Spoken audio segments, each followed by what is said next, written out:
Welcome to Visionaries Global Media, your number one source for podcasting entertainment. Visionaries Global Media, envisioning excellence on a global scale.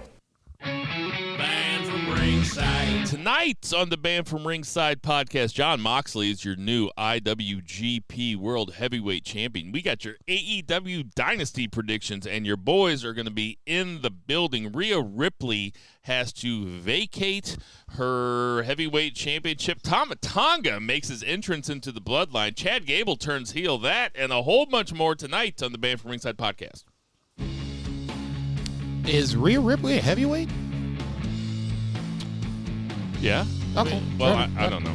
Ditch that 9 to 5. It's time to feel alive. Hello, Marks. Welcome to the Band from Ringside podcast. As always, I'm your host, Bill Vagey, a.k.a. Tragic Johnson. And sitting directly, that's the one who didn't get the cure for AIDS. And sitting directly across from me, we have Jason Cornelius Bell. What's going on, JCB? Now throw your hands in the air and wave them like you just don't care. And if you like BFR and all that pimp shit, everybody let me hear you say, oh yeah. That lovely note, I ask the congregation to bow their heads as I read from the latest edition of the Man from Ringside podcast, volume 355, chapter 3, verse 14, and the good smart saith, hashtag boo the heels. It's all good, baby. Listen, share, subscribe, repeat the Holy Trinity of BFR. Like the man said, we'll be in the house on Sunday. Don't meet us there, beat us there, baby. And out there in Portland, Oregon, getting ready to make his way back to the heartland of America, we have Two Beer Zach Pullman. What's going on, Two Beer Zach? BFR West is in the house. Not much. I apologize for the road noise in advance. I am on my way home from a work event, but I am very much looking forward to flying in for Dynasty. I never thought I'd that much of a nerd to fly in for a wrestling show, but therefore, here I am. It's unbelievable how it happens. And sitting directly to my right, my old buddy from high school, and now just one of the BFR family, we have Vice. How you doing, family? Happy to be here. Hi, Nick. Let's get it started. It's a beautiful night here in St. Charles, Missouri. It was supposed to be rainier than it is. I locked the door, and I locked the front door when I came home. I didn't even realize it. I was putting the baby to bed. I have no idea how long Jason and Bo were out there, but I heard the dog barking. I heard a bunch of laughing. I was like, fuck. But there, like I said, there's tons of shit to get to. Jason's not only going to be in the building for AEW Dynasty this Sunday, but he was also in the building last Friday at Windy City Riot. I assume that's where we'll be starting. So let's get to that 3 count. 1, 2, 3. JCB, kick it off. Well, actually, I was going to go WWE, but that's okay. We can do this chronologically because your count. No, we're doing this chronologically. So as I was at Windy City Riot, I did hear some things about WWE SmackDown at the show. So let's just start with Windy City Riot. We can go from there. Obviously, that was in Chicago. I drove up, met my boys up there. Big shout out to Brett, my wrestling Lord and Savior. High five, Tom. Everybody that I met up there, Bo. I met Azar for the first time. It was a good time. I had by all guns up. That was our shit all weekend long. Good times. But let's just talk about the event itself because obviously your boy has thoughts. Jon Moxley obviously winning the IWGP title was a surprise. I'm not even going to sit up here and say that it wasn't. The look on my face, if there was a camera on my face, was mouth agape, and I looked to my left where Brett was, and he looked at me, and he had that same freaking look. Go ahead. Well, I'll say this. Last week when we gave our percentages, you did give the highest percentage of us three, if I remember correctly. I said it was 50-50. Yeah, and I think Zach that was exactly what I was going to say. Jason said 50-50. I said 40. You said 30. Yep, that's right. So, go even ahead. still, it was a surprise. Just, I don't want to be this dude, but I'm just going to keep it real. I like Jon Moxley. I think everybody does. It's just no way not to. He is a compelling wrestling character, whether he was Dean Ambrose for a while, even though the mask part kind of did a little south, but especially as Jon Moxley, an amazing, compelling character. That said, I have a hard time accepting this. And it's not even because it's Naito. It's the fact that we, I'm just saying we because I'm a New Japan fan, that we are now giving away another title to AEW. The talent aside leaves, okay? That's just what it is. I'm not even going to talk about that. This, to me, is something that is now a repeated offense. The U.S. title, this title, New Japan Strong title. Every time I look up, it's some other thing going to AEW. And how is New Japan benefiting from this? Because obviously there has to be something coming back to New Japan in order for this to work. And for as far as I'm concerned, unless somebody else is seeing something that I don't see the benefit of New Japan allowing Jon Moxley to have this title.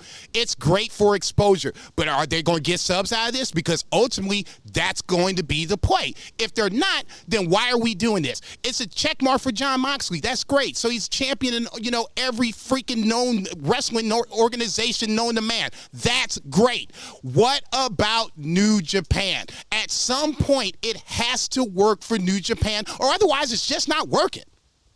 Zach, what are your thoughts on Moxley winning it?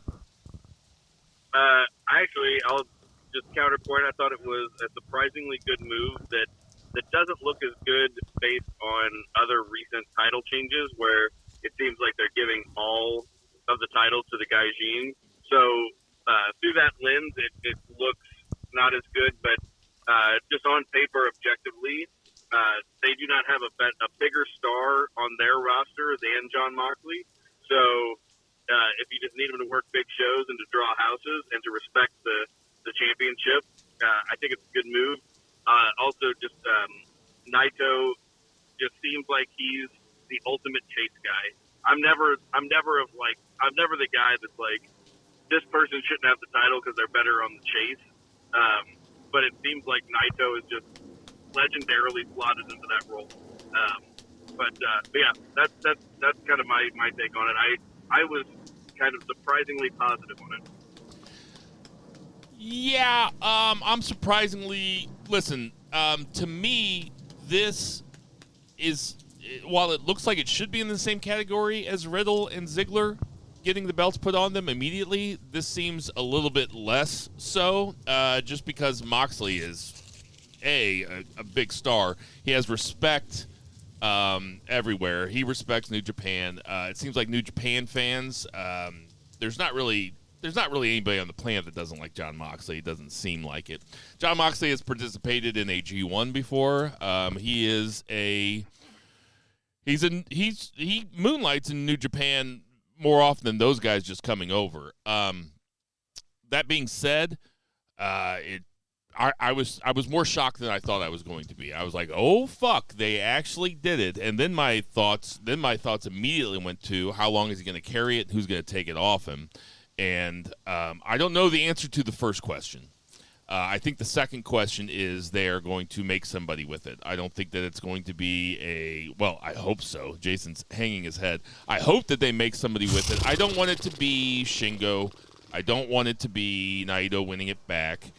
I don't want it to be Sonata. Yoda Tsuji. I want it to be Yoda Tsuji. That's what I was getting to. I hope that it's Yoda Tsuji. Jason, you're shaking your head.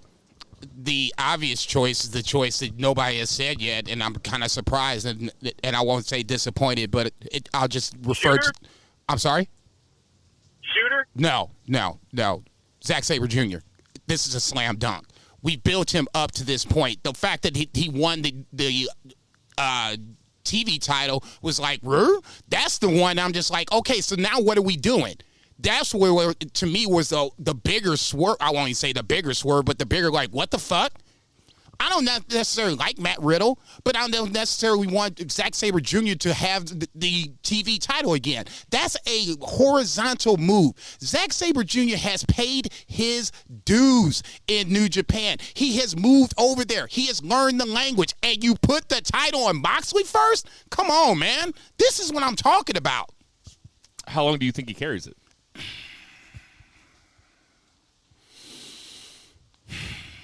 Dominion is typically June. That's a safe bet. You think he only carries? I'm not saying I'm not saying that was my guess. that would almost make more sense because it would benefit Tony Khan more. There you go, Forbidden Door, whatever that is. Okay, what do you think about the match? It was good. It wasn't, great by any means, but it was nice to see Moxley and Naito kind of rekindle their G1 match, which was referenced to in the vignette beforehand. Crowd was into it. It just, like I said, for me, the finish, when he hit that second Death Rider, I was like, uh-oh. But I was like, okay, he's going to kick out, right? And he didn't. I was just like, and you can hear like this gasp around. It was like, oh. So it was like, it wasn't just me. You know what I'm saying? It was like 1,200 people there. They played it. They had it in the Paul gym or whatever where they play basketball. They said 6,000 on the broadcast. If it was 6,000, I'm turning white right now. It was not 6,000 and not even close. Fuck that. You're saying 1,200? Look. We got there a little bit after doors opened at 5:30. Pre-match started at 6. We got there at 6:30, and we walked right in. Have you watched it back? No. Zach, am I making that up? Didn't they say 6,000? No, they did say if it wasn't 6, it was over 5 and approaching 6. Yeah, I can't remember, but it was, yeah. I felt like they said over 6,000. I was like, God damn, that's a lot of fucking people. I'll ask Brett, and then I'll ask others that were there, but as far as I'm concerned, the upper bowl was not in play. It's where DePaul plays, you said? Yes. Yeah, I mean, that's got to be, I don't know. That's a huge lie if that's a lie. That's 4,000 people. Look, I was on one by the time the shit ended, so I'm just So saying. what was the reaction like? Like I said, I just sat there and I didn't say anything for a minute. My mouth was open. I looked over, like I said, Brett was 3 down to my left. I looked over at Brett to get his reaction, and he looked at me, and we both just sat there and was like, what the fuck just happened? What was the reaction of the rest of the crowd? Would you say that they were happy about it? Yeah, it was more of it's Jon Moxley. Don't get me wrong. There was a ton of us that was dressed down in LIJ gear. And I mean, just up and down, every time I looked up, there was somebody wearing LIJ shit. So, I mean, LIJ was well represented. But I would be remiss if I sat up here and said that this was a negative reaction. This was more overwhelming positive. I would say 75, 80% positive. Zach, what did you think of the match? I mean, it was totally solid. Like, it wasn't a blow away. I feel like Naito's just on, this title run was Naito's swan song. I thought that he was just there to get the next person over, and in my head it was going to be Yota Tsuji, and he was going to be kind of like take the banner for LIJ, but they went a different route with it, obviously.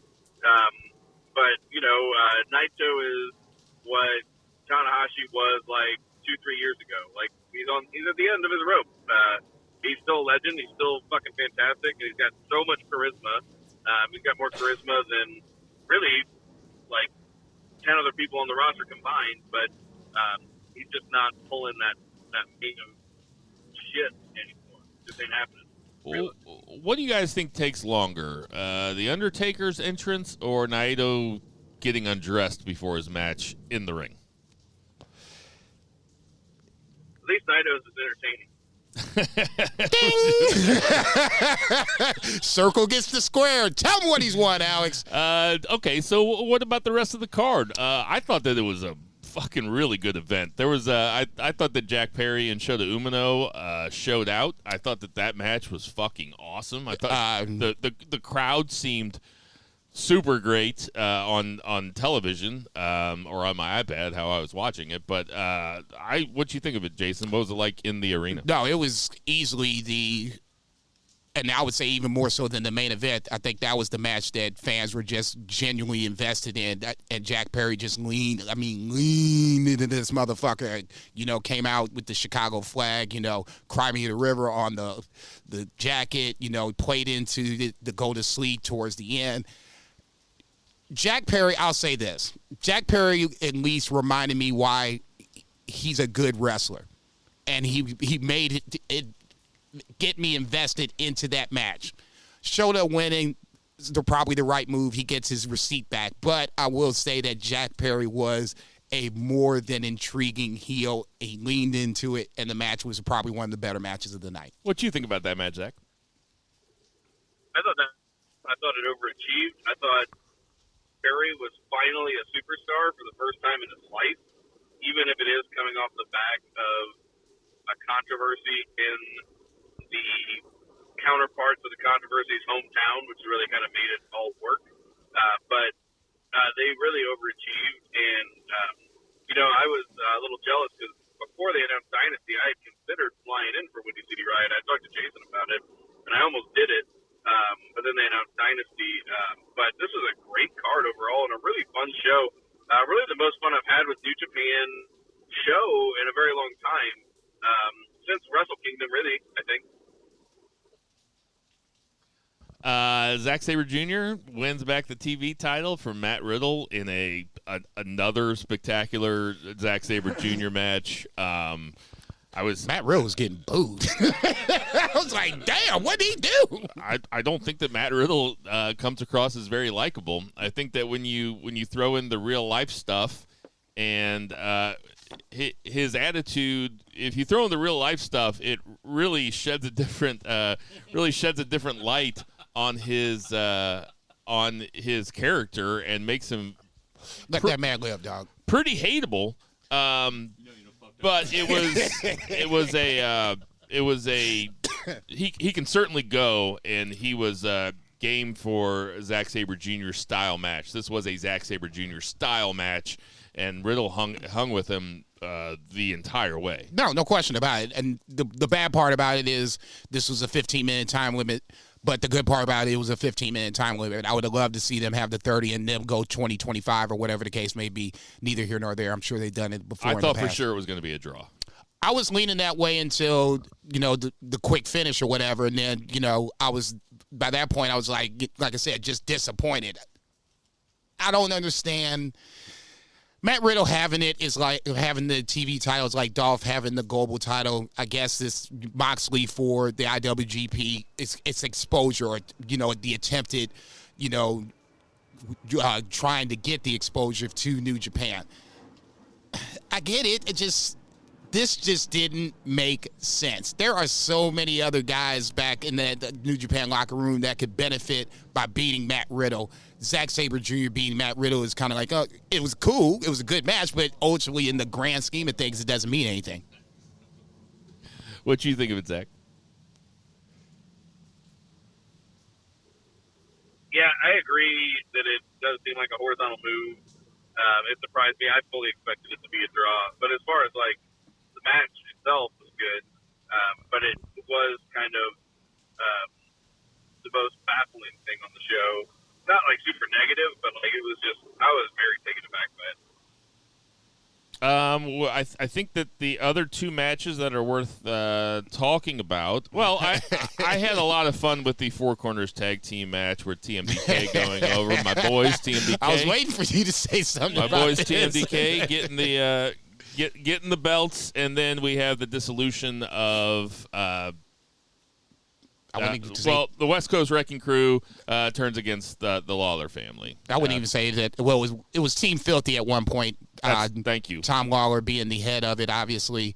West Coast Wrecking Crew being the tag team of it. And then Fred Rosser and Tom Lawler kind of gained respect through their feud in New Japan Strong. That was, a little, I think it was kind of in the pandemic, and then coming out of the pandemic, they had a feud for the New Japan Strong title. Fred Rosser ultimately won it, and then they begrudgingly had respect for each other. They became a tag team. West Coast Wrecking Crew obviously didn't like that shit and proceeded to cut Tom Lawler's hair the way they did Fred Rosser's hair. So in that scenario, for me, I always like seeing TMDK get some flowers. It's not the flowers that I wanted them to get, but they got titles. That's a start. But to me, the biggest takeaway was seeing that Tom Lawler, the irony of him getting his hair cut after cutting Fred Rosser's hair West Coast Wrecking Crew being the connecting tissue, so to speak.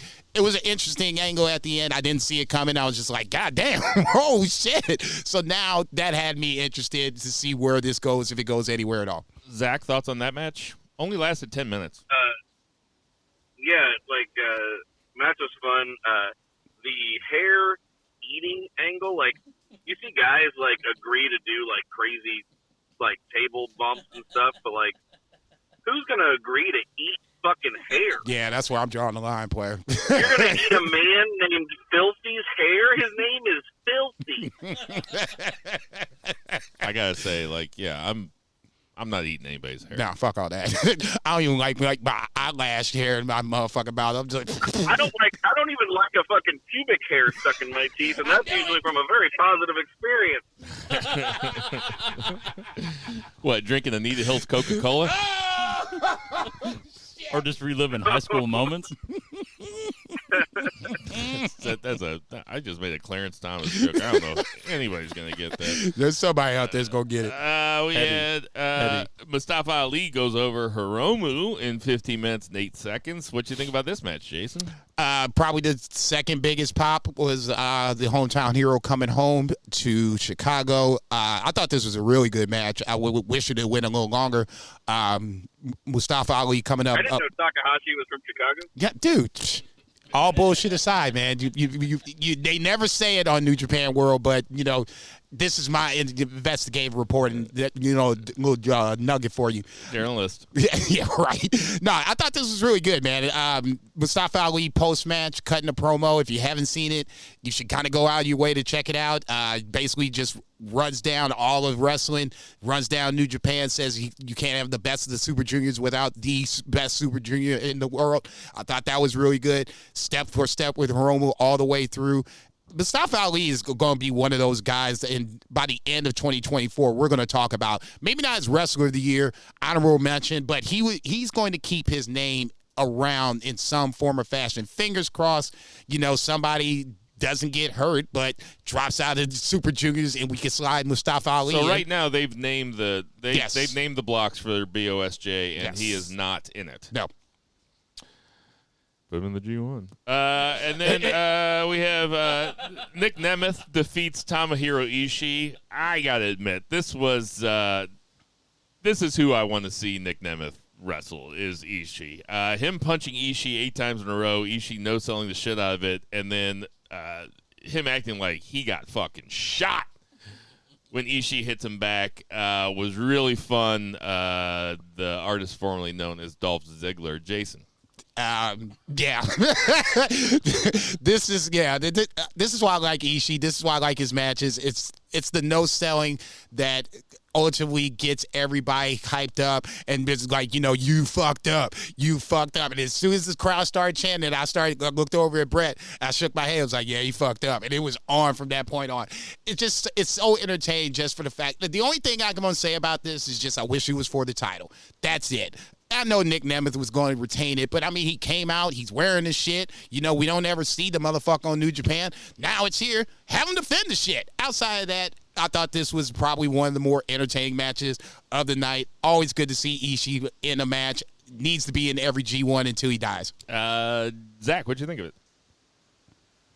Yeah, I mean, Nick Nemeth looked the best he's looked since leaving WWE, but I think that's great.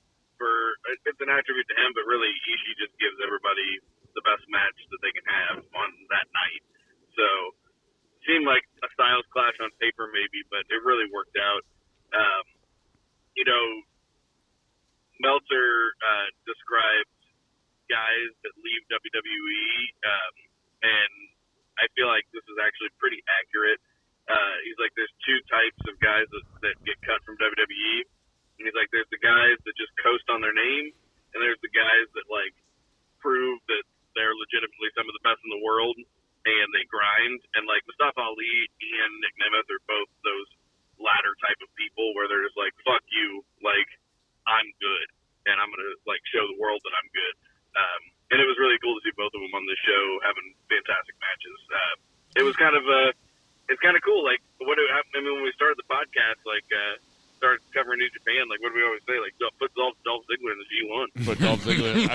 I mean, we've been saying it for a long time. It's a shame. One step closer. It's a shame that Jon Moxley just doesn't get out there and grind. You know, the guy's really coasting on his name, getting hit over the head with halogen lights and shit like that, and fucking barbed wire matches with Desperado. So right now the belt holders in New Japan are the only Japanese singles title holder, unless you count KOPW. I forget who's KOPW champion. Shit. Right now it is Great O'Khan. Taichi? Oh, Great O'Khan. That's right. Great O'Khan, yeah.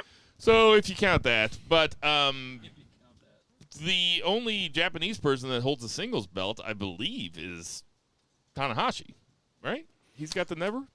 No, Evil has the never openweight title. Whoa, that's terrible. Anyway, it's a bunch of gaijin holding it. You know what? I'm not even gonna make that joke.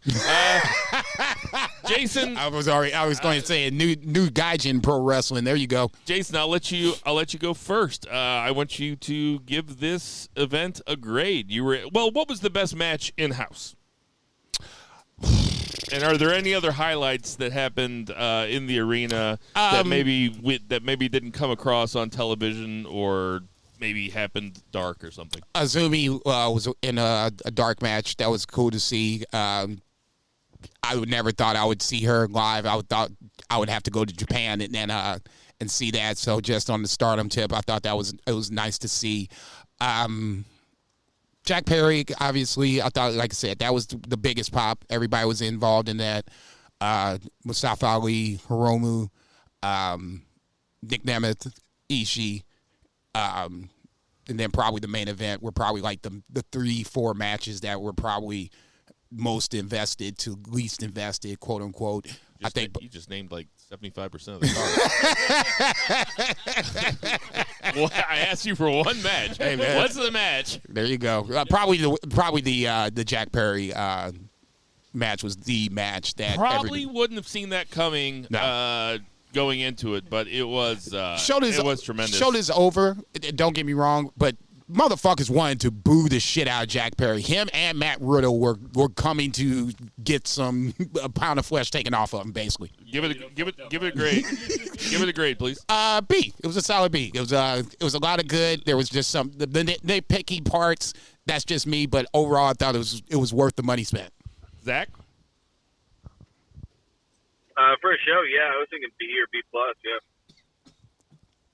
Yeah, that's a B plus, man. Excuse me. Without further ado, let's get to that 2 count. 1, 2, 3. Zach, Two what's beer, that what's 2 count?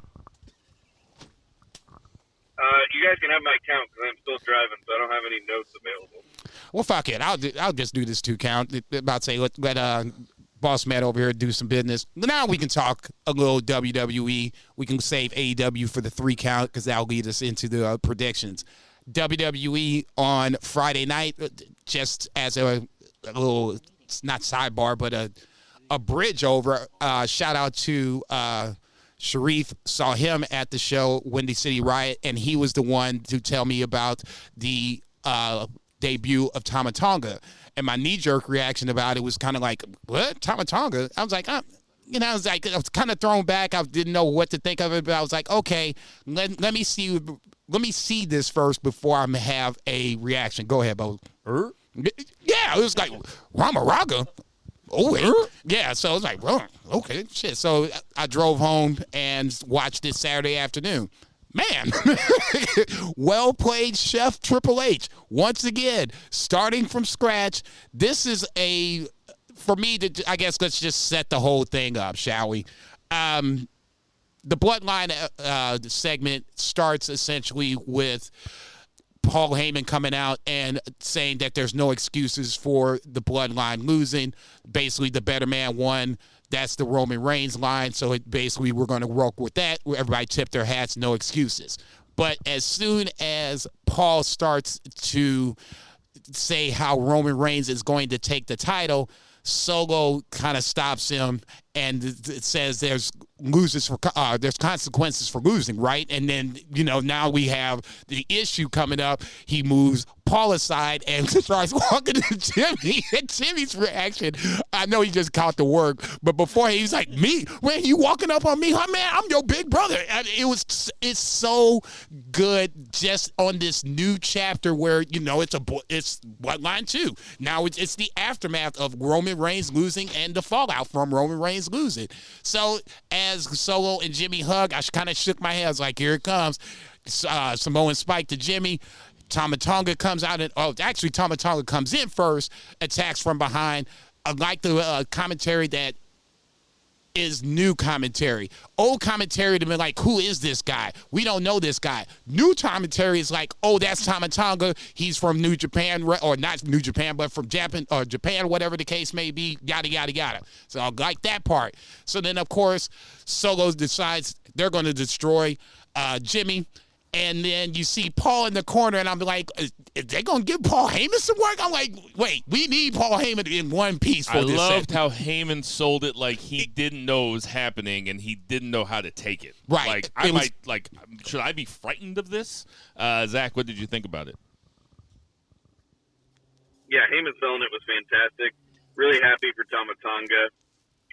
I don't get online much to look at IWC stuff, but I saw the biggest fucking idiot on the planet say, yeah, like, Tama Tonga debuted, really think that he needed time in NXT to learn how WWE really works. Like, this motherfucker has been on Japanese major shows for, like, I don't know, last 15 fucking years. There were people saying that about Omega. Like, people just don't know. And by the way, you shouldn't call out Mike Fernandez like that. Like, if you're gonna call him the dumbest motherfucker on the planet, it wasn't him. Stop. Love you, Mike. It wasn't him. Come find that. No, but I thought it was awesome. Very happy for him. I fully expect to see Tangaloa in this Bloodline 2 Samoan Boogaloo. You know how when you're so everybody here is, I called it Bloodline 2, The Secret of the Ooze. So everybody here watches And the Sopranos. ooze is whatever Roman puts in his hair to stay fucking wet always. He's heating up. That he steals from Seth Rollins. Everybody here has watched The Sopranos, right? Yes. So, you know how you got through 3 seasons of The Sopranos, and it was really good. You had the pussy stuff, you had the Jackie Jr. stuff, but then you come to season 4, and they're like, we got to spice this up a little bit. And they introduce Ralph Cifaretto. Oh, my God, that motherfucker. And one of the most memorable dudes that was ever on the show, but he doesn't come in until season 4. Tama Tonga is Ralph Cifaretto of the Bloodline. We're like a few seasons into the Bloodline. Everybody's still invested. Everybody wants to watch the next episode, but they're like, okay, they better do something because I don't want it to get stale. And then in comes Ralph Cifaretto, Tama fucking Tonga, to fuck shit up. Basically, so this Tonga Cifaretto. Right. So now in my head, I'm like, okay, so what does this mean? Because of course, what does it mean? Is Solo going to be the new Bloodline leader? Because obviously this is going against everything that Roman Reigns wants. He stomped the phone on the way out. How does Rock play into all this? Is this the babyface, turn that people are talking about that Roman's getting ready to do? Seth Rollins is going to come back. Seth and Roman's going to have to involve themselves at some point. By the end of this segment, that's me just like, I don't even remember what the next segment was, but I was like, damn, what's getting ready to happen next? Literally fantasy booking for like the next 2 or 3 months. Yeah, Tama Tonga does not have to go to NXT. Tama Tonga, he's fine up there. Maybe he can learn a few things from Jimmy fucking Uso. No shade to Jimmy. No, I agree. Tama Tonga rules. I mean, he was an upper mid card guy in New Japan for the last several years, and that's a hard place to be, an upper mid carder when you're talking about work rate. And he kind of ebbed and flowed sometimes. He had some matches that were a lot better than other ones. Agreed. But he's a huge addition to this story. I mean, it's perfect. It couldn't have been more perfect. Yeah, I was Triple H strikes again, man. No, like I said, my knee-jerk reaction was like, one what? week in between WrestleMania and this, and then did it. You know, Yeah. It's like, fuck it, let's just keep it rolling. I was like, okay, shit, let's just keep this shit rolling. We'll just start at the top of SmackDown, just kind of work our way around. Cody comes out for another victory lap. He is going to. Oh, damn! It's been 1 week. You turning on Cody already? It's been 1 week. is that what you're doing? You're counting out Cody? Yeah, get on the mic, motherfucker. Yeah, I'm done with it. It's been 1 week. When they all carried him around afterwards, all the guys that are going to be shooting for his title. Oh, yeah. Carried him Bo around. did tell me That's the night weak. that it happened, Bo told me he hated that. I do remember I that. hated it. But All anyway, the guys that are coming for him were carrying him around, and Randy Orton was There ain't- just sitting there just there ain't- joking around. There ain't nothing wrong with what Cody's doing. Absolutely nothing. I have no problem with it. Yeah, I mean, he's damn. a perfect babyface Yeah, champion. so, I mean- he's still on his victory lap. Yeah, I was getting ready He's to going to be say. on his victory lap for 6 months. What the fuck? I look forward to a Cody AJ match. I think that could be. Oh yes, I do. That could be a fucking really good match. I couldn't agree more. And ultimately, that's where we're going with. Cody is going to wrestle at Backlash, the winner of AJ Styles versus LA Knight. We can just fast forward to all the rigmarole, 2 different triple threat matches. The first one was kind of a little botchy. I'll go with that word to say. Oh, LA Knight, Lashley, and Santos. I mean, Santos looking into the hard camera. Santos looking to the hard camera like, who the fuck you got me in here with, man? Zach, get in here. I'm just so baffled at Bo's Cody take. It's an unbelievable take. I know. He's like the kid on Christmas morning. He's like, this guy's just going to give us presents and not expect us to suck his dick. He doesn't even show himself. Santa Claus can't be real. That's an even odder take on my take than my take on Cody. But thank you, Zach. I think they both work. They both work as mind-blowing takes. Oh shit, that's amazingly funny. Cody, obviously, like I said, he'll get the winner of LA Knights, who defeated Santos and Bobby Lashley, and then in the main event, KO, Rey Mysterio, and AJ wrestled. This was a really short match for a main event, but I guess the Bloodline was the overriding story, so neither here nor there. AJ Styles wins with a sick Styles Clash off the rope onto KO, pinning Rey Mysterio. If this is if this is AJ Styles' swan song or retirement, whatever the case may be, because apparently he said backstage that he feels like this is closer to the end than the beginning, and he may be right. I don't see him losing that much of a step, but that's just me. I like AJ Styles. Rey Mysterio. Cody is going to be my Stone Cold Lead Pipe Lock of the Week in every match that he's in. From here on out. I'm calling it right now. I'm not saying that Write you're wrong. it down. I'm not saying that you're wrong. It's just funny. You're just going for the next 6 months. It's Cody. Rey Mysterio, I thought, was another interesting part. Just before his match, they had him backstage after the Santos loss, saying that Santos had this coming for attacking Dragon Lee. Santos obviously denies this, but in my head, I'm looking at this, LWO picture and everybody's, arms around each other. And I'm thinking to myself, the guy that probably attacked Dragon Lee is too over to your left, but you're not even really tripping off of. No. I think Zach said it last week. This is why people jump or turn on Rey Mysterio. Andrade's not even in the picture, and you had Andrade be Rey in kayfabe style.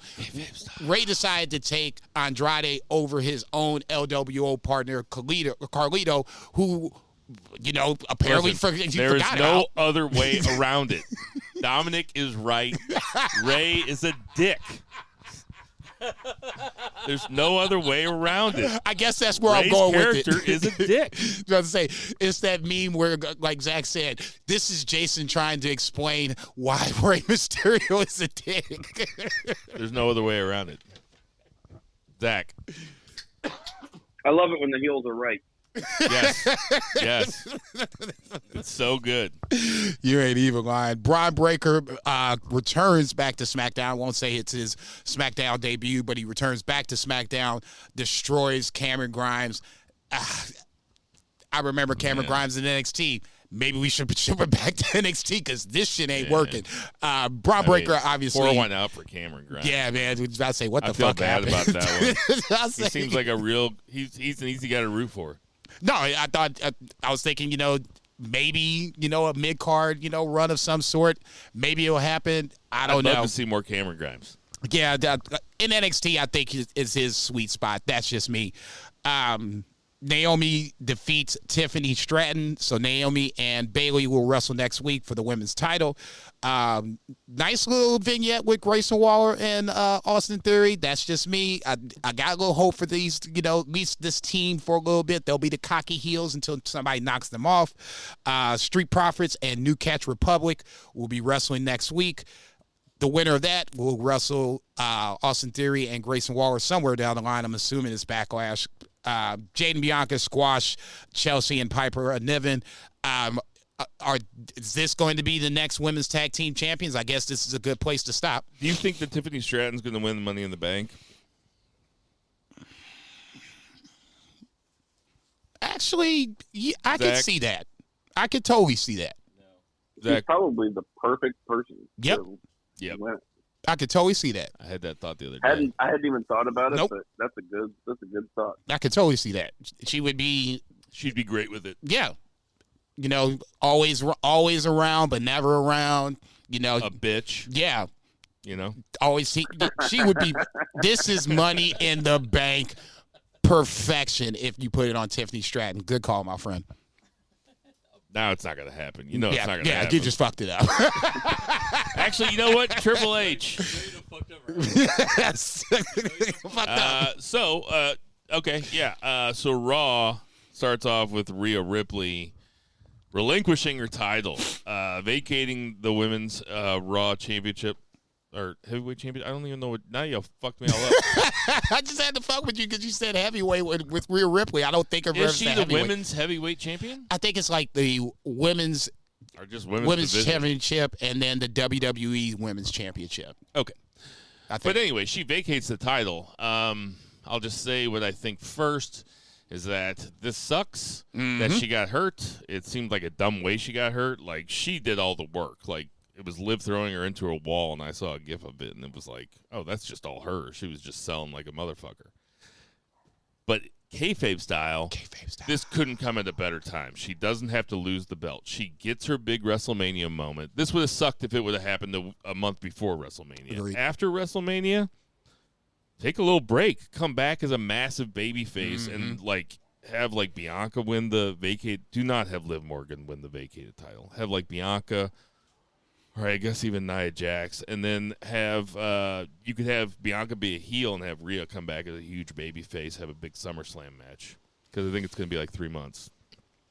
That's booking way in the future. But anyway, what I'm saying is this is unfortunate, but they could really make it work. Yeah. The timing is, like you said, probably the best thing. If there is a silver lining in this, because it feels like Rhea Ripley was kind of running out of things to do, opponents to have for a little bit. So, yeah, you can put her on the background, let her heal up, and now, anoint a new champion. I lean towards Nia Jax, too. I wouldn't be surprised if it was Liv Morgan just to kind of get her, get that ball rolling again. The good thing about Triple H is just I have no real feel about what he's going to do here, and that's good. He's keeping me on my toes. So whoever it is, I'm assuming there's a plan in place. They swerved. Well, I shouldn't say swerved, but they pivoted. That's the word I'm looking for. They pivoted when Rock was introduced to the Cody story, and the shit didn't work. And then we got what we got at WrestleMania. To me, this is going to be the same thing. It's going to have to be able to pivot and be able to tell a new story with a new champion. Go ahead, 3 Beer. Yeah, I fully expect. And I was like, oh, they're probably just going to put it on Liv Morgan and have her hold it until Rhea comes back and wins it. I could be mistaken, but that's kind of what I expect to happen. I can't say I totally disagree with that. It would be. I'm not a huge Liv Morgan fan, so that's why I have this trepidation about the shit. But that's just me. We'll see what happens. Obviously, going backstage, Judgment Day embraces Rhea Ripley as she goes off into the sunset, and then Damian Priest kind of gives a little rah-rah speech. I'll talk more about that in a little bit. Sheamus makes his return back to the main roster and defeats Ivar in a, I hate to say it, but a banger of a match. Sheamus doesn't look like he's missed a step. It's good to have him back. It just gives a loaded roster a little more depth, especially if you want to have him go after the one title he hasn't won in the Intercontinental Championship, or for whatever reason, after the draft, you shake things up and you move him over to SmackDown, or he stays at Raw. You can have him go up to the main roster or main card, the main event picture, whatever you want to call it, have him go after the championship. Sheamus is a good guy to have around, and it was good to see him back in action. Yeah, totally. The WWE roster is totally stacked. He's like kind of in that, not quite. He never reached the peak of like a Randy Orton, but he's totally a great guy to have for like these NXT call-ups to come in, like to get in the ring with, and he's a legit guy that they can beat or go 50-50 with or whatever. And he's really going to lay it in for him. So like, he's a stiff worker. So. I think just having him like wrestle dudes like Braun Breaker and stuff, like have like a pay-per-view match with Sheamus and Braun Breaker, like how fucking awesome does that sound? Yeah. And there's no title, it's just something fun. Sheamus is really good in those big. He's a big match fighter. Like he can have really good long matches. Even though usually you see him on TV every single week and he just goes immediately into the thing where he drapes him over the ropes and hits him in the chest from behind like 20 times. It's like, come on, dude. Let's get the fans involved, man. Yeah, I know. I'm just saying Sheamus is a big match guy. I like watching him in big matches. Triple H comes out to for his segment. I thought this was going to be an announcement for the women's tournament of some sort, because obviously this was after Rhea Ripley relinquished the title. Not so fast, my friends. We're getting new tag team straps. And you had Awesome Truth come out, and as soon as they came out, I started shaking my head. I was like, this is just going to be a train wreck segment. That motherfucker Truth called Triple H Ciampa. I was like, man, I'm dead right now. I'm like, to his face. Called him Tommaso Ciampa. I don't know how long Awesome Truth is going to have the titles, and ultimately I don't really care. Truth right now, to me, has been one of the MVPs of WWE so far, just way more entertaining than he was, at least for me, when he was the 24/7 champion. It's still the same humor. This is just, to me, just more on point, more funny. I can't wait to see him come out versus I dread to see him come out. Zach, what'd you think of the segment? I'm sorry. I was texting my Taco Bell order to my wife, and I got distracted. That's great. Yeah, I mean, Awesome Truth, it's unprofessional bullshit. Oh yeah, the new tag title. Yeah, the new tag title. I don't have any. My feelings have not changed about them holding the belts. I do like the new belts. It's been a long time since they've had a refresh. I like that, but I agree. The new belts are hot. I wanted these belts on. With the Triple H era, let's get tag team wrestling going, especially where AEW's tag team has been kind of languishing. Like, I'm ready to see some good tag team wrestling. They've got the roster, but this ain't it. Agreed. Triple H was pretending to laugh. I don't like that. Just don't pretend to laugh. Just no sell it, I guess. I don't know.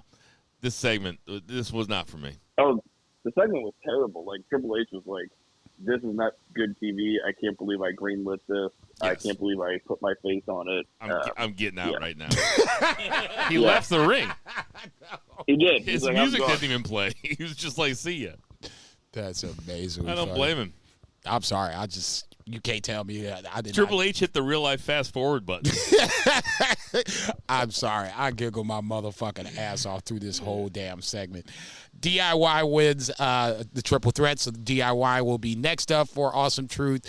As much as you guys hate the segment, this is once again connective tissue. DIY and Awesome Truth obviously were fighting Judgment Day a few weeks ago. Now they'll be fighting for the tag team titles next week. Indy Hartwell and Candice beat. I hope they win. You and me both. As much as I'm giggling, I think you can really still do. Like, take it off them. No. They don't need to have it. No, I agree with that. As much as I'm not laughing because I think you're wrong.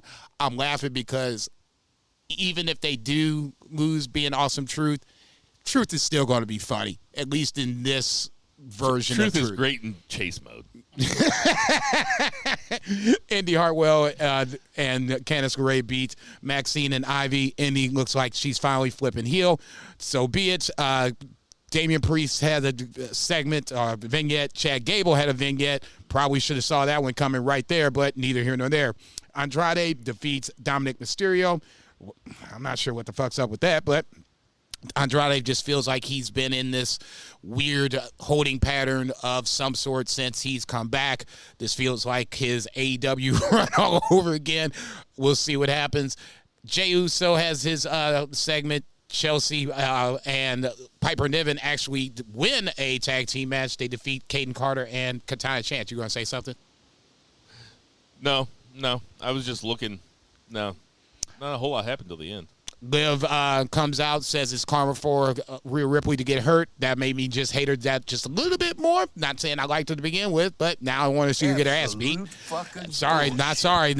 Don't like her. Don't like her. No, neither do I. Never been a big fan. No, she should not be in the main event picture. I think it is weird that she's in the main event picture. She is not Alexa Bliss. Zach, what do you think? I'm sorry, I'm still fucking dealing with this. Jesus fucking Christ, dude. This is not a bit. This is not a bit. I mean, Okay, damn, how slow do you text, man? You got your thumbs, right? Move along. I'm not waiting to hear him talk about Liv. There's online exclusives. I'm trying to convince my wife to order through the app because it's a better deal. It's like a whole thing. Oh yeah. Yeah, this is great fucking pod. I'm the opposite. I'm like Tara. I'm like, just let me go. Like, I'm not gonna fucking do it online. Like, that always gets fucked up. Right. It's a different process. Nobody knows what's going on. Speak, my brother, speak. Cody comes out for another segment. I'm sure this bored the shit out of Vice over here. I don't even know what he come out for this on Monday night. I forget. Still, I was getting ready. Still feels like victory lap. Nothing. Yeah. Okay, still feels like victory lap. Nia Jax basically saying she's going to be next women's champion. Jey Uso, the good place to stop, defeats Finn Balor as Finn Balor and Judgment Day comes in. Damian Priest and Finn Balor have a little tension, dare I say, where it could be a possible breakup of the Judgment Day. We talked about this for a long, long time. Rhea Ripley's gone. Now this feels like this could be not even the time, but a reason that the Judgment Day break up. Yep. Finn has not won the title that Damian Priest now has.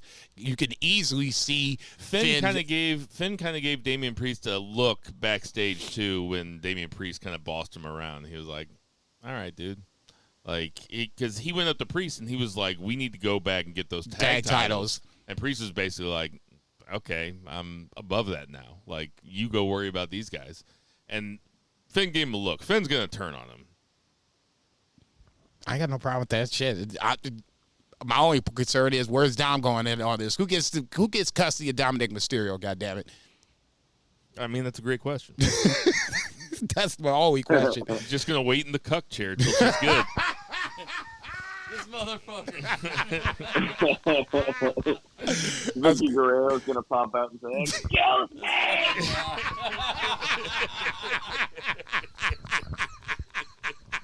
And two blindfolded people pop out of their closet like a goddamn magic show, ready to run a train on my girlfriend.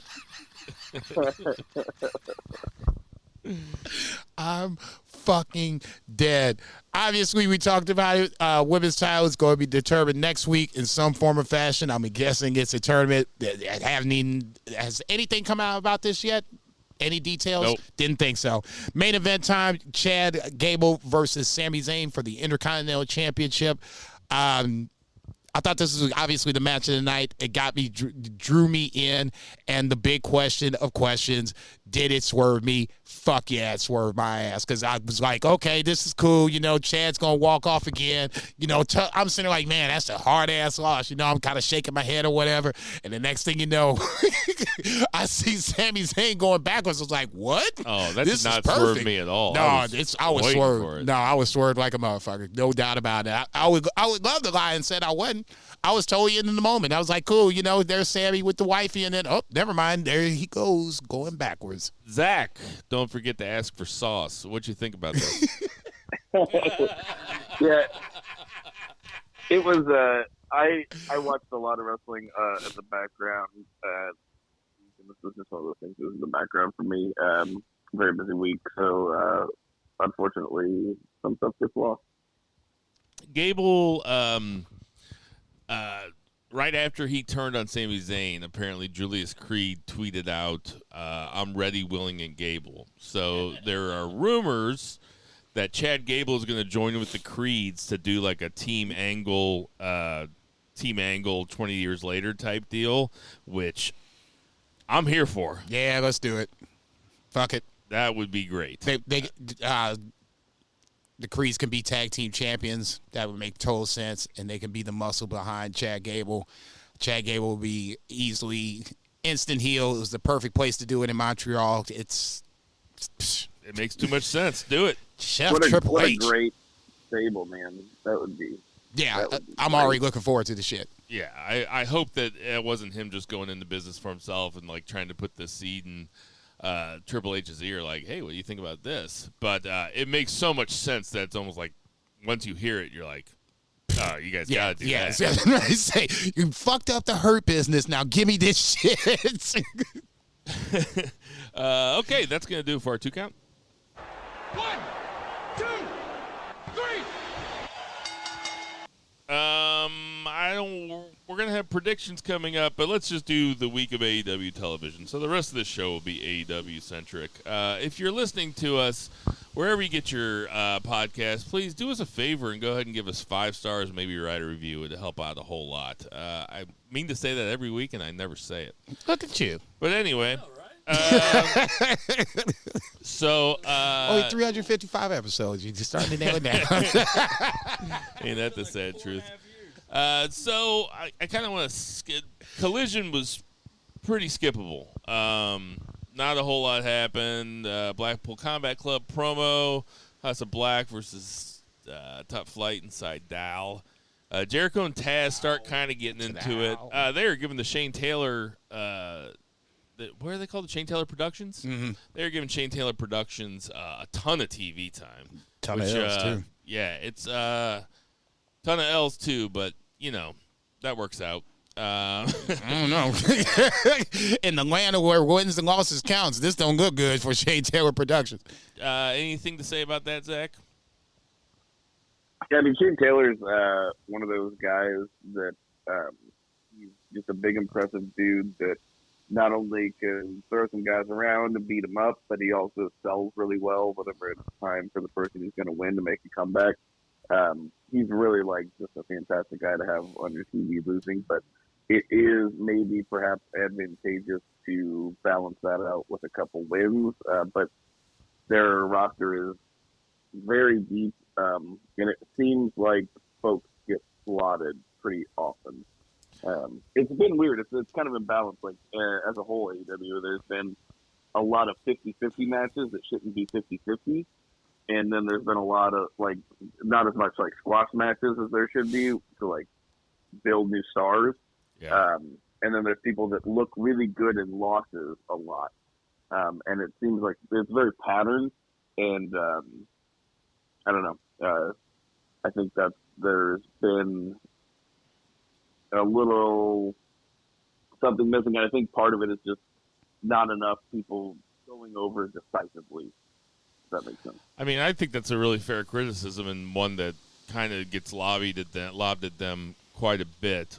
I just want to say that I bet Shane Taylor's one of the scariest dudes. Like, if he really got pissed at you, I bet that motherfucker. Fuck that. Fuck He's that. a big guy. Okay. Yeah, he's a big guy.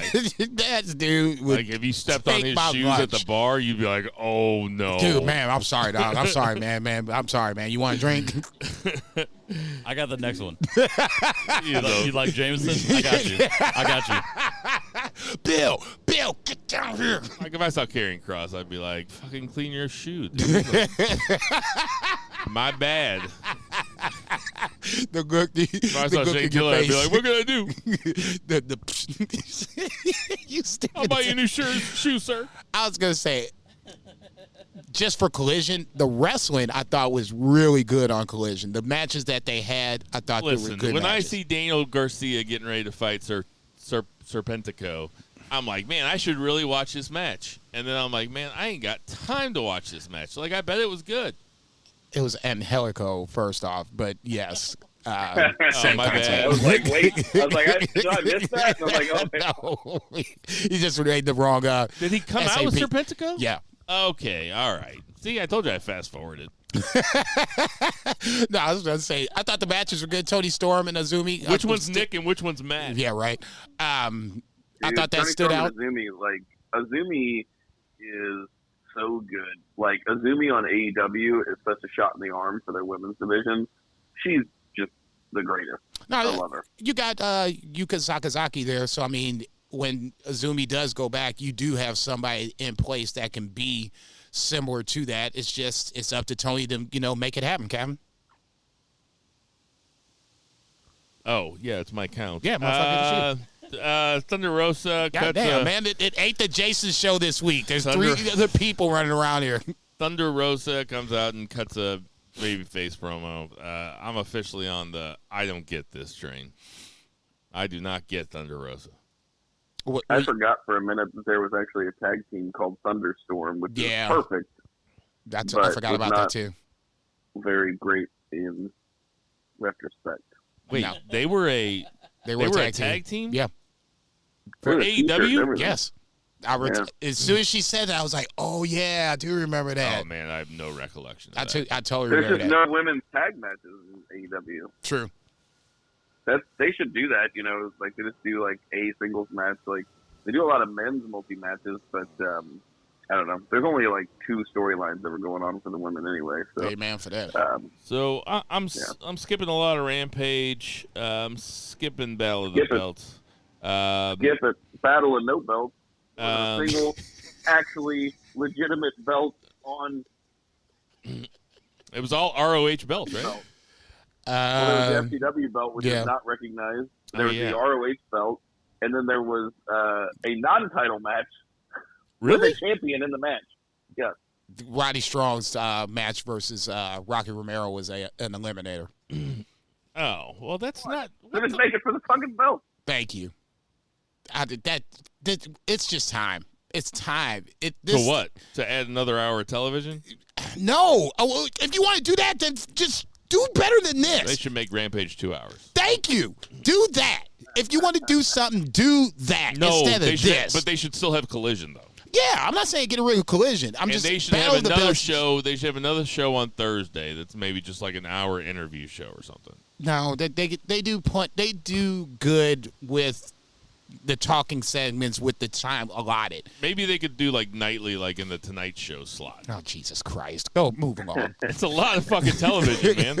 God damn. Moxley comes out to open up Dynamite and cuts a huge babyface rah-rah promo that I'll tell you what, got me all rah-rah'd up. That was a good, Jason's rolling his eyes. He is unhappy. Jason, you were unhappier than you were letting on at the beginning that Moxley is IWGP champion. Just for this particular segment, when the fans started to chant, "You deserve it," I'm like, "Come on, man! Okay, why does he can we deserve talk about this? I was thinking about this week because I heard it so fucking often. In every single promotion, everybody chants you deserve it. Stop chanting you deserve it. You are not in on it. You are part of the show. You deserve it. You can't break kayfabe as the fans. I hate it when fans do that. That includes the you fucked up chants. If there was a Holocaust, lowercase h, for the people who chant you deserve it at wrestling fans, you know what I would do? I would stand at the memorial and I would chant you deserve it. Because they fucking deserve it. God damn. You just said it. And we ain't going back. Brilliant shit. Listen, you know what the pivotal point of that joke was? He said lowercase. Yes. Now it's funny. If you say lowercase, it's not a Holocaust joke. I do promos though. I love John Moxley. I love this promo. This was the juxtaposition though of this promo and the following segment. Nightmare. The following segment being Mercedes Money cutting the backstage doing a promo. 2018 WWE promo. Yeah. Fucking stop it. Yeah, that was terrible. Jason, how much did you like this? The one thing I will say that I took away from it is that she said she indicated, at least to me, that she wasn't healthy. And that has been the question that two questions. A, why are we having her go after the TBS championship? And B, why isn't she wrestling? Now she at least answered the latter question, at least in my mind. The former question, the TBS championship, look, I know Willow may win it. We're obviously going to predict that here in a little bit. That's fine. That still ain't enough reason for me to be like, oh, Mercedes Moné should now be going after Willow. Man, and this ain't no personal disrespect to Willow, but in kayfabe style, fuck Willow Nightingale if you're Mercedes Moné. You should be here for one reason alone, and that is for the AEW Women's Championship. If you're not, then why the fuck are we doing this?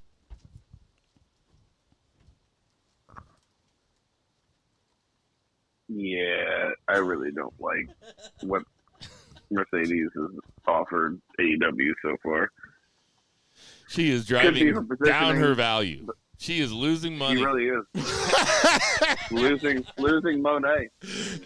Depreciation on that Mercedes. God damn. Driven off the lot. Look, and I'm not trying She's to be... coming back to NXT. Stop, nigga. God damn. She's going to be fighting Lola Vice. See... At 8:18. Nice. On a Tuesday night. No shit. And David Rain's going to say, and this is why we have the greatest women's division. About to say the smartest person in that whole women's division is Athena. I ain't leaving ROH. Fuck that. I've been champ for 2 years. Ain't no reason for me to move. Y'all can keep this shit. I'll stay here and be the forever ROH Women's Championship. Smartest woman in the room. Imagine if Athena was at AEW though, and she was fighting Toni Storm in a big feud. Like that would be really good. She would go really good against the Toni Storm character. I wish, Athena's awesome. I wish there was more Athena on AEW. Now she's good where she's at. Yeah, because nobody watches ROH, though, is the problem. I know. Yeah, this is me just being selfish about... No, it's well, it is weird just for the fact that I like Athena, but I don't think she would be used well on the AEW main roster. Deonna Purrazzo, just... the quick sidebar for 30 seconds just to talk about the women's division. I like Deonna Purrazzo. I think she would be an amazing talent added to anybody else's promotion. In AEW, it slowly feels like she's kind of getting lost in the sauce. And this is, she won this week. I was surprised she won. Okay, you stole my next words out of my mouth. I was a little surprised she won over Mariah May. But that's good. At least we're keeping her, quote unquote, credible. But I think ultimately I can see her fading into the background where other women will come up into the forefront. It's just not enough consistency for the women's division for me to really get invested. Is Mariah May is going to be in St. Louis with Tony Storm, right? Oh, yeah. Yeah, I had a thought when I was watching Dynamite today where I was like, if Mariah May's in St. Louis, do you think I could talk to her a little bit? I kind of feel like you're a journalist. Man, flash your credentials, dog. I feel like talking to her. Yeah, man, shit. Just chatting her up, seeing what she's up, seeing what's going on. Yeah, yeah. Like she ain't gonna want to talk to you. I think she wants to talk to me. Man. I'd like to talk to her. That's what I'm saying. You and me both, motherfucker. God damn. That's what the kids say these days. We're just talking. Yeah. So we have a Joe sit down. We have the Young Bucks and Okada taking on Dana Garcia and Penta and Pac. They're also having those three go against Pac and FTR on Collision. That seems like a lot to give away before the pay-per-view, doesn't it? They're giving away a lot of shit. Like, I kind of wanted to do the pay-per-view when I first saw Pac and Okada fight. But, I mean, I'm sure they're going to put on a great match, but I don't know. It just seems like a lot to give away. And they're doing it again on Saturday? Yeah, the match on Wednesday was awesome. And, yeah, doing that stuff on Saturday. Yeah, they're doing it on Collision, too. No, I'm just saying all the things you're talking about, and then the next night will be the pay-per-view or whatever. Yeah, it seems like a lot. It's kind of a blessing, but I just hope that nobody gets hurt and we can actually have the matches that we want to see. Stole my thunder. That I'm flying across the country for. Thank you. Please don't get hurt. Thank you, Zach. Thank you. Everybody's getting the finger poke of doom. Like, what the fuck, man? Jericho and Taz and Hook are all in the ring together. And you're falling asleep for this one, huh? Nah. I like Jericho shoving Taz. He has a knee issue. That's what they were really selling after that. It's like, okay. Knee? So, huh? Did something happen? Who's that old man on the ground? I can't believe. I gotta say, I gotta speak my truth. I gotta say it out loud. I know you guys are gonna disagree with me, but I don't get Hook. I do not get why he's a big deal. I don't get why people like him. I think he's just okay, and he seems like a kid in there with adults. That's nepotism, baby. I tell you what, that CM Punk tape and only look at Hook, I fully realize that he is not just committed to a bit. That's just him. Like, if you watch him, like, he's in that video, and, like, there's, like, all this stuff going on, and that people are freaking out. And he doesn't react at all. like, I'm just like, holy shit, this guy is the character. I'm kind of into it. Jason, what do you think? Maybe I'll be wrong. I hope to be wrong. Nepotism, I agree with that. I like Hook. I don't like this Jericho thing, though. I'm not happy that they added that as a match at Dynasty. Oh, God. I'll go, like, get a non-alcoholic beer or something. Oh, that's when we go. Maybe a phallic-shaped food to ingest. That's when we go get tacos. I'd say this is a bathroom break match for sure. That's how often do you get to see the FTW belt defend it? That's a real opportunity. This motherfucker here. Real opportunity. This motherfucker here. Okay, kiss my ass. Okay, Swerve doesn't sit down. Mercedes Moné. Mariah May goes down to Dina Purrazzo. Goes down. Why would I say that? Tony Storm and Thunder Rosa come out. Not talking about that. Okay, so we have the Acclaimed and the Bang Bang Gang cut their promos. And what is with the fucking Acclaimed calling him Twink Blade and stuff? That is so lame. God, I hate the Acclaimed. Everybody hates the Acclaimed. I can't wait to see those motherfuckers lose on the pre-show. Dude, okay, see, and that's what I was saying. You said something different. I'm looking at Jay White beforehand. I'm like, okay, so if you'd have told me Jay White would have left New Japan and came to AEW, and now, whatever, a year and a half later, he's in a feud over the trio/6-man titles that's probably going to be on the pre-show, I'd have laughed in your fucking face. With Bill, yeah, it's on the pre-show. Fuck off. He's wrestling trios with Billy Gunn's large adult sons. Kiss my ass, man, dude. He wrestled for the world title in December, and he's on the pre-show of this match in a 6-man that everybody hates. There's not a single person that likes this. God damn, dude. That's that match horrible. With Billy Gunn, that match with Billy Gunn, I was not on the podcast. That match that he had with Billy Gunn, maybe the worst thing I've ever seen on AEW in the 5 years that they've been on He's TV. heating up. Damn. I'll still say it did suck. That exploding barbed wire match is. Sometimes I forget that exists, and then it hits. That match was awesome. The finish was a dud. Yes. But the match itself was literally awesome. and figuratively. Like, what the fuck It's is amazing this? they survived that. They had so much goodwill built up. No that shit. people just were kind of like, okay, I won't think of that, I guess. Just put that. Where's that rug? I'll just forget that happened. Never. I was at Jinder Mahal's apartment on Humphrey. R.I.P. That motherfucker I'll never forget. People don't forget. I told you, I hold grudges like luggage. Speaking of what it looks like when somebody steps on Shane Taylor's foot, Orange Cassidy is in a match with Shane Taylor. Orange Cassidy ends up going over. Then Shane Taylor Production starts beating the shit out of him. Seidel and somebody else come out for the save, and Beretta takes them both out with a chair. Christopher Daniels. Trent Beretta's not letting anybody help Orange Cassidy anymore. He's got no friends. Now, why isn't this a match? I want to see this match at fucking no idea. Dynasty. No idea. I think we've got we actually have Beretta versus Seidel on the pre-show, I think. What do you think about this segment, Zach?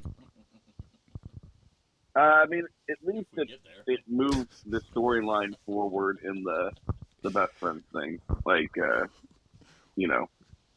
at least it did that. Like, Chucky T is neutral, it seems. Seems like it's really Trent Beretta and Orange Cassidy. They've been around for years as a babyface tag team. Well, they were heels at first. It was funny if you think about it. Like, 4 years ago, like, Orange Cassidy was a heel. But yeah. Anyway, they moved the story forward. I was fine with it. Nothing special though. The Trent Beretta part is the part I was like, okay, that's what I'm talking about. We cock block Rocktober up in this motherfucker. Nobody's getting in this motherfucker, and that was perfect. From that point, I'm with you. This should be on the Dynasty card. I know it's going to be 15 matches. I don't give a fuck about that part. I know it's AEW. We signed up for the long haul. Can we not have this as a match versus? Can we not? Hook and Jericho can be on Dynamite, for Christ's sake. Nobody needs to see that shit. This is, Trent Beretta and Orange Cassidy would be a much better match, because I think Chris Jericho, for me, is just now not even over the hill as a character, but now you can see him starting to decline in the ring again, to the point where now we're all talking about, it's time for him to either move on or hang the shit up.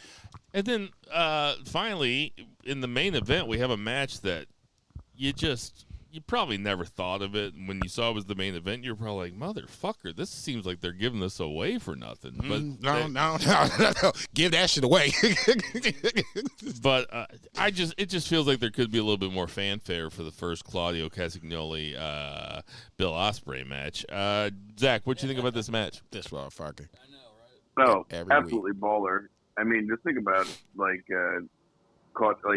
if you could have any base to do lucha on, like, Claudio Castagnoli is like the ultimate guy, and that's kind of what they did. And if Claudio wasn't being a base for Ospreay to spin around on, he was catching him like whenever he was flying. And like something you said, like, it's like, oh, I never thought about these two guys wrestling, but as soon as you said it, I couldn't wait to see it, and it was really good.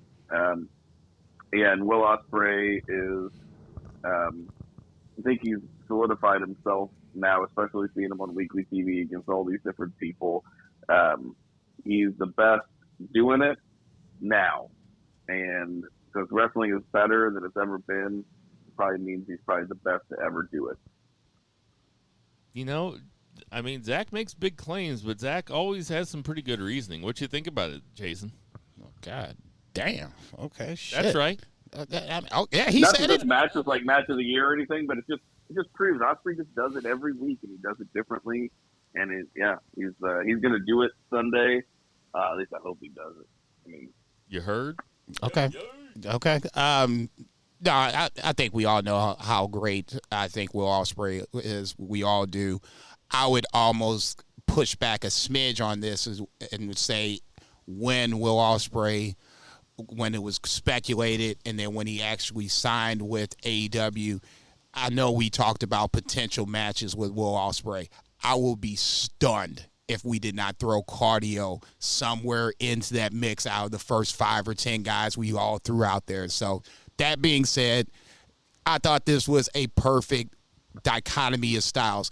Cardio being the big strong man, and then obviously Will Ospreay, flying around left and right, but could still, wallop a punch. Obviously the finish proved that point. To me, the move of the night, at least in this match, was Will Ospreay countering the big swing. We haven't seen anybody do it. He did it in a way that, A, made sense, and B, put him back on the offensive. So it just kind of rings true what Zach says about Will Ospreay on this one. Every week we've seen him, perform, and now this week, at least from my mind, he threw a little, twist into his shit to where I was like, oh, shit, I've never seen that before. Kind of like Zack Sabre Jr., just in a different way. Zack Sabre Jr. comes up with a different, submission hold. You like, man, I've never seen no shit like that before. That's what it was when I saw Will Ospreay reverse the big swing. All right. That's going to do it for that, but we got more AEW coming right after this. But that's going to do it for our 3 count. 1, 2, 3. Okay, so we got some predictions. I'm going to go in the order that was put on Wikipedia. So I don't have a Trent Beretta match, but we have the Acclaimed versus the Bang Bang Gang for the Trios titles. Jason, you get to go first. Who gives a fuck about this shit? I'm writing that down. God damn it. I'm not going to stain my vote because it's not a hardcore, feeling about this, but I just don't care. I said Jay White deserves better. The Acclaim needs to be in the tag team scene again. They should have been in this tournament, but whatever. Give me the Bang Bang Scissor Gang. Shit, fuck it. Zach, who you got? Bang Bang Scissor Gang. Or is this the Bang Bang Gang? Yeah, it's Bullet Club Gold now. Bullet Club Gold. Yeah, but we can call it the Bang Bang Gang. But Bang Gang, you know what I'm talking about. Them motherfuckers. Bo and I were actually there for the inception of the Bang Bang Scissor Gang, and now we're going to see the end of it. So that's something to hang my hat on. You carried that pregnancy all the way to term. Next, we have Edge and Mark Briscoe and Eddie Kingston versus the House of Black. Zach, who you got? This is one that was kind of an interesting match. I feel like it'd be better if it was just like Edge versus Malachi Black, but it makes sense for somebody in the House of Black to pin Edge to lead to a title match. So, but at the same time, it's very tough to bet against Edge. So, you know what? I'm going to go against my better judgment. I'm going to go with House of Black. I am going against my better judgment, and I'm going to go with the babyface. I think that you saw how they booked Sting, and Edge has already lost a couple, but I'm just not going to bet against Edge and Eddie Kingston and the ROH champion. Not that that means anything, but Eddie Kingston and Edge don't lose a lot. You're probably right. I'm taking the baby faces. Who you got, Jason? God damn. I'm so torn. And not in a good way, because it's not an angle I'm really invested in. Both arguments are strong. I like Zach's argument, but I'm going to lean towards Bill. I'm going to go with the baby faces on this one. Two champions on the same side is going to be hard for me to see them lose in this match, even though it is a trios match. House of Black hasn't been strong since they dropped the trios titles. So, yeah, I just talked myself into it. Give me the baby faces to win this here. All right. So, next up we have Hook versus Jericho for the fake title, the FTW title. I'll go first here. I'm going to take Jericho. I mean, if he's not going to go away, they're going to do something with him. I guess this is something. I don't think that we've seen the end of him and Taz. I don't know if Taz isn't going to have a match or anything, but I think that there's that kind of story. So I'm taking Jericho. Zach, who you got? Would this make him the Nueve? Unfortunately, probably. I'm just going Hook. Yeah, but I'm just going to go with Hook. Zach is going with Hook. Jason, who you got? If you would have let me go first, I'd have probably took Jericho. But now she didn't, I'm going to take Hook. Wait, why that? Why are you doing that? Because I was waiting for you to say me first. And I was leaning towards Jericho. But once you said it, I just felt like it's not a knock against you. It's just, I don't know. It's a 50-50 coin flip. I can see Jericho winning is basically where I'm going with it. But I'm just going to play this one conservative. I'm going to take Hook. All right, for the AEW International Championship, we have Roderick Strong versus Kyle O'Reilly. Jason, you're up first. Roddy hasn't been, at least character-wise, as funny as he's been leading up to becoming the champion. It's kind of like what I said about Cody Rhodes last week or whatever. The title reign has to be even better than the chase. I'm going to still take Roddy. As much as I like Kyle O'Reilly, hometown roots and all that shit, but I just don't see it. Zach, who you got? I've got Roddy, but as much as it probably should be decisive, I feel like it probably won't be clean. So Agreed. I'm going to go with Roddy. Yeah, I think that's exactly right. Kyle O'Reilly just lives here, right? He's not from here? I think he just lives here. Okay. So that's 3 across the board. We have Julia Hart versus Willow Nightingale for the TBS Championship. Zach, you're up first. This is my Stone Cold Lead Pipe Block of the Week, Willow Nightingale. Yeah. Shit. I mean, I'm going Willow Nightingale also. It is not going to be my Stone Cold Lead Pipe Block of the Week, though. But, Jason, who you got? I agree with exactly what you said, Bill, on both accounts. Not my lead pipe lock of the week, but I'm obviously taking Will at this point because, Mercedes got to do something. I mean, she called out the Double or Nothing champion. It's not your she Stone called Cold, the champion. It's not your Stone Cold Lead Pipe It's Block not of the the Stone Cold Lead Pipe Lock of the week. Week. Okay. Mercedes gets the winner at Double or Nothing. So Julia Hart is fine in my opinion. I know Bill and 3 Beer hold her in higher esteem than I do. I just don't. It's going to be hard for me to accept Julia winning this match without some serious fuckery going on. All right, and now we are getting into the shit. Kazuchika Okada versus Pac.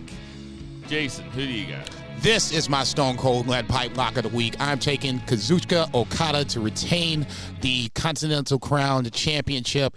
There's no way. There's just no effing way that Kazuchika Okada drops it here. It should be one of the better matches of the night.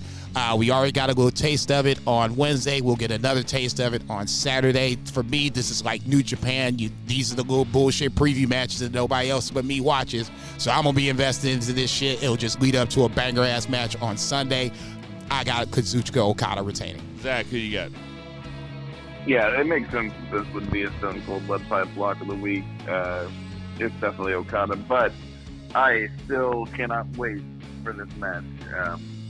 On paper, this card looks phenomenal, and this is a huge part of why it looks so good. Man, that's going to be a good match.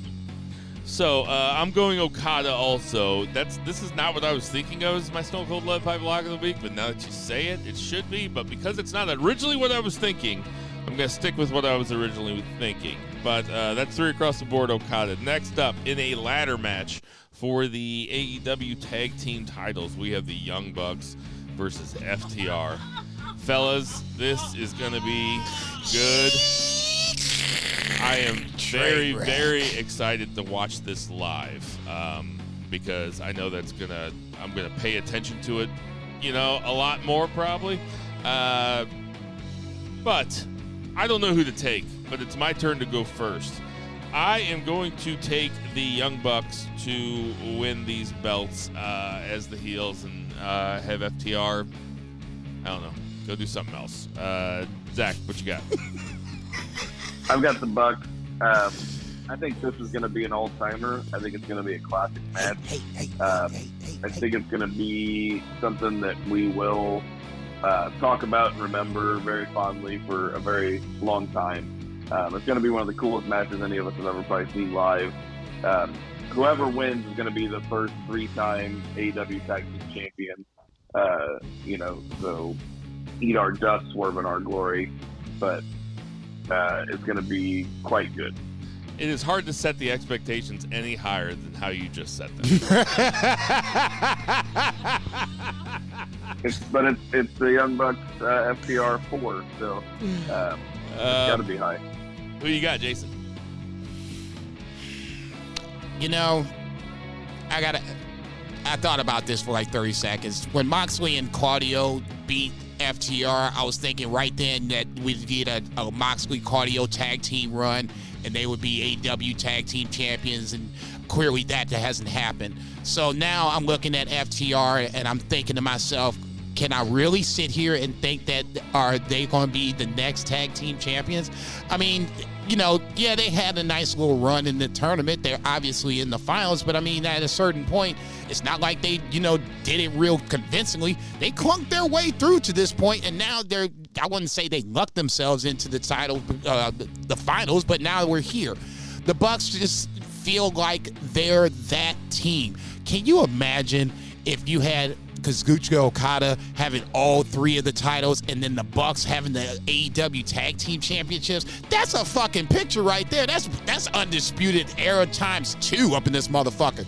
That to me is where I think ultimately we'll end up going, just because it just feels like heel factions just have all the fucking titles rolled up into one. It just makes too much fucking sense. I want to take FTR. I like FTR, but at the end of the day, to me, Moxley and Cardio is one of them tipping points where now I kind of look at FTR a little differently. I got to take the Bucks. All right. We have Toni Storm versus Thunder Rosa for the women's title. Jason, who you got? This could be lock of the week if you want to go that route too. I like Thunder Rosa. I do. I don't feel there is any way that Thunder Rosa wins. Thank you. Toni Storm is just too hot. There's more story for her to tell. You said Thunder Rosa. You said you were picking Thunder Rosa. No, I'm taking Toni Storm. You're taking Toni Storm. I was like, holy shit. Because this is my Stone Cold Lead Pipe Block of the Week. I was like, man. No, I'm taking Toni Storm as my Stone Cold Lead Pipe Block of the Week. Zach. It's Toni Storm. For sure. So everybody's taking, okay, all right, Toni Storm. Okay. I was trying to make like a pipe joke women's match, and then I just stumbled over it. But anyway, it is Toni Storm for sure. I think Mariah May is the person who will take that title off of her. At least that's my hope. Bill Ospreay versus Bryan Danielson. Zach, who you got? This is very tough because it could go either way, especially if they are going to have more than one match. But I don't think you beat Will Ospreay. Pretty much ever. He is the biggest babyface that they have. He's not positioned right now in a world title picture.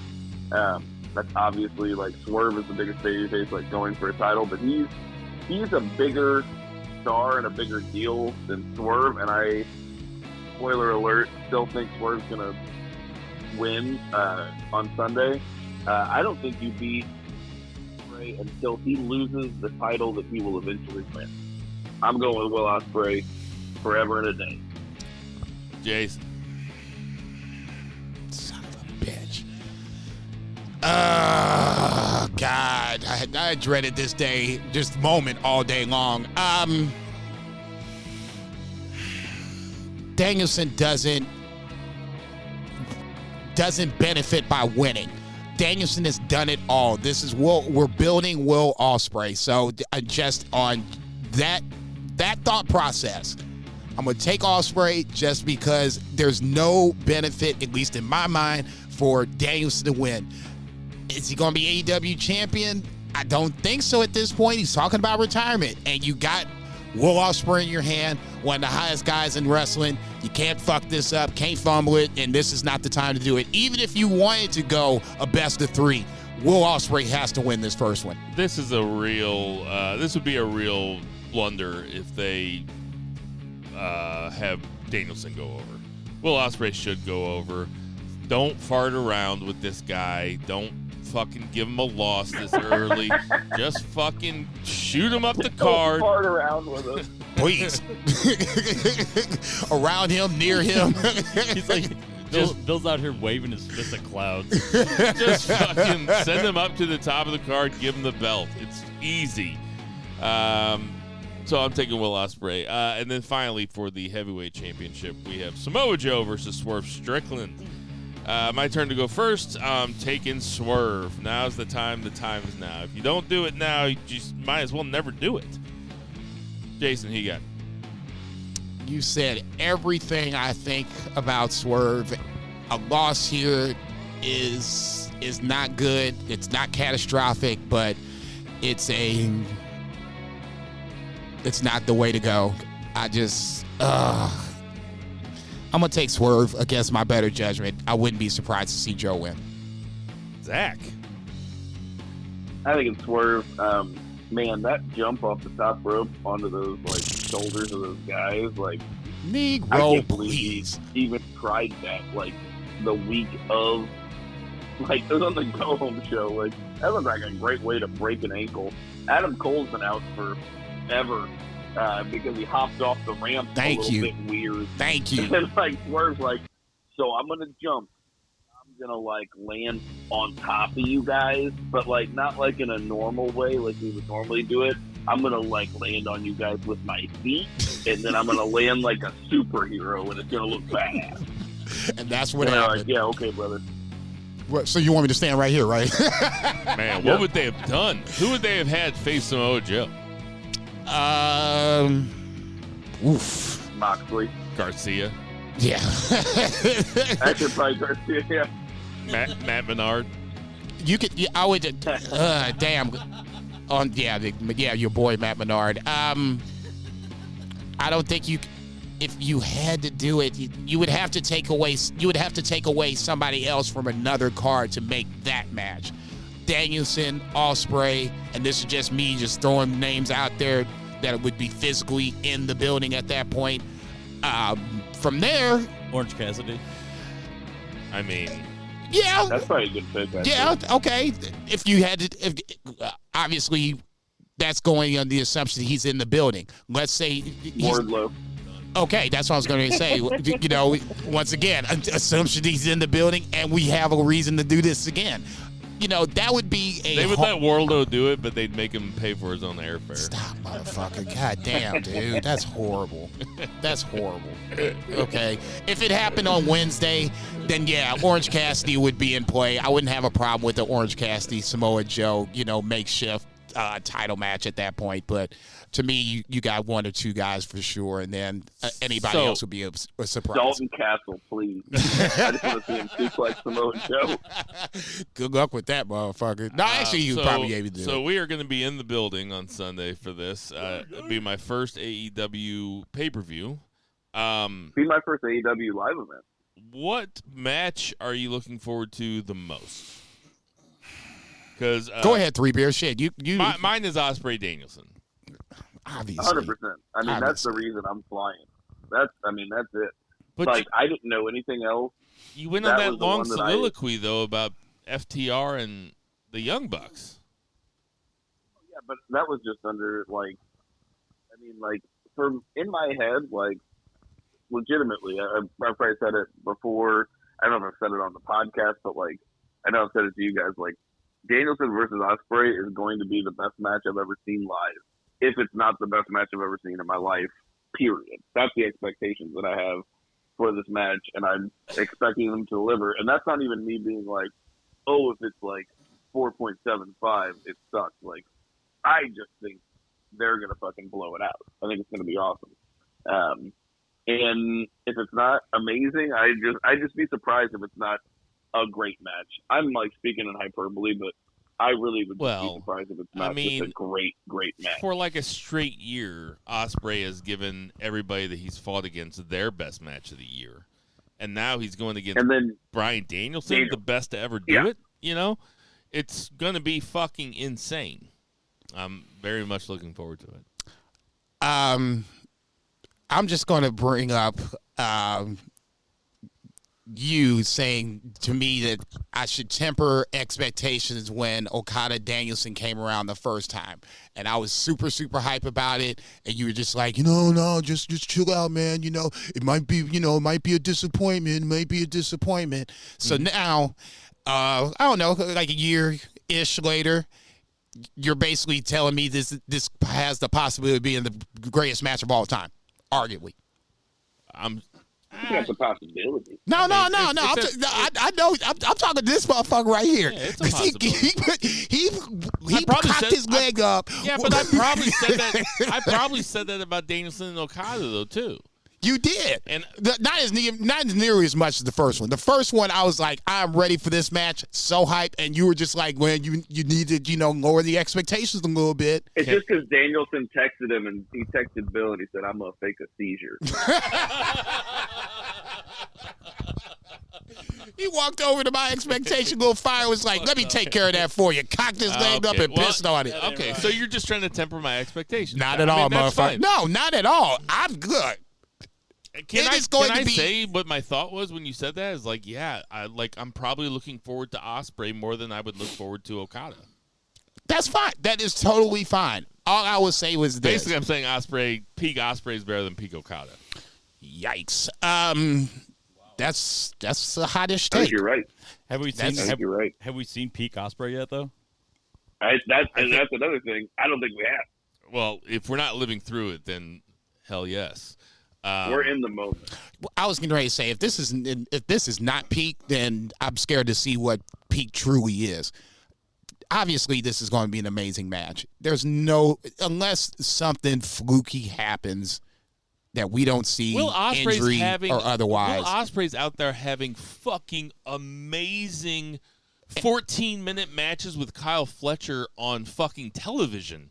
And Danielson is doing this before and Ospreay does got the in. Same thing. Okay, so I understand the expectations. It's going to be fucking dramatic. It should be.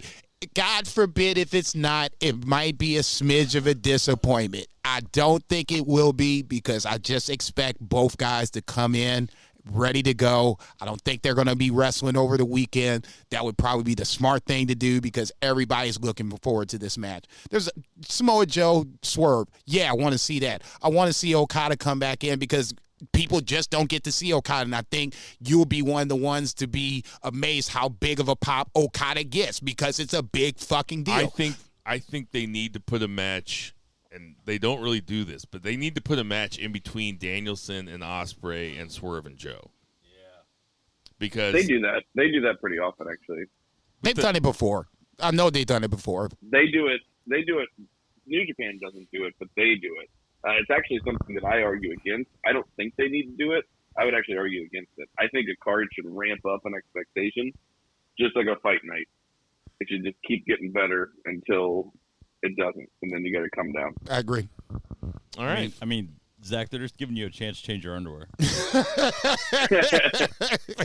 I will say that I bought those tickets and the flight just on the idea that Ospreay was going to wrestle Danielson. They had only confronted each other. That was not a confirmed match whenever I bought like the flight and everything. So like, I'm hyped. I am hyped. Yeah, this is going to be a whole lot of fun. So if you're there, come find us. And somebody said Bill will be the one saying, "Come find me." Or somebody might be hanging off the second bowl, depending on where the tickets are. Moxley said, "Come find me" in his promo on Wednesday night. He did. I wanted to clip. I need to go back and clip it out. You did say that. I was like, "What?" You're gonna start blading on the podcast in retaliation? I mean, man, hell no, motherfucker! I'm here, man. He ain't gonna be cutting this. No, nope. We'll be over in the corner just making sure our pre-rolls don't get wet. Dude, you're sweating blood everywhere. What the fuck? Hey, everybody, we got some birthdays this week. I'm sorry, were there any odds and ends? NXT this week was pretty solid. Trying to think, what was the main event this weekend? It was Trick and Carmelo in the steel cage. Obviously, Trick goes over again, so Trick and Ilya Dragunov in 2 weeks are going to battle for the NXT title. Kind of looks like they're turning Dijak face. Feels like it. Feels like same way with Metaphor. Roxanne's going into full heel mode. She'll have Ivar shows up without Viking shit on. Get weird as fuck, but he takes out Apparently, Olafeni. he's not the big Viking cosplayer. It's the other guy. Oh, It's really? Eric, yeah. Okay. So, like, Ivar's not. That's just the way he looks. Good. I was down with that. I'm about to say, I like the fact. So it's the guy with the normal name whose idea it is. His name is Ray Rowe. Yeah, but Ivar's name is Ray Rowe. His name is fucking Ray. He looks like a fucking Ray. Ilya Dragunov and Javon Evans had a really solid Ron match. Evans is the next one. Yeah, I was just getting ready to say that motherfucker there was. Yep. Woof. They like him. Yeah, what's not to like? I mean, easily gonna be like you said. He's gonna be the next one. Zach, did you watch any of this? I had it on the background. I did not get a chance to really tune into it, unfortunately. But Are you eating Taco Bell yet? no, I'm like looking at it. It's not. It's kind of tepid at the moment. There's a lot of sauce in here. Oh, and Are you also waiting to there eat? was a pin. I am. There was a Papermate Ink Joy in the box. Apparently, no. I was apparently my family did that. Now they're all laughing at me. Dude, My Taco Bell was my only question for the odds and ends is, what'd you get? I've been waiting to ask this for like.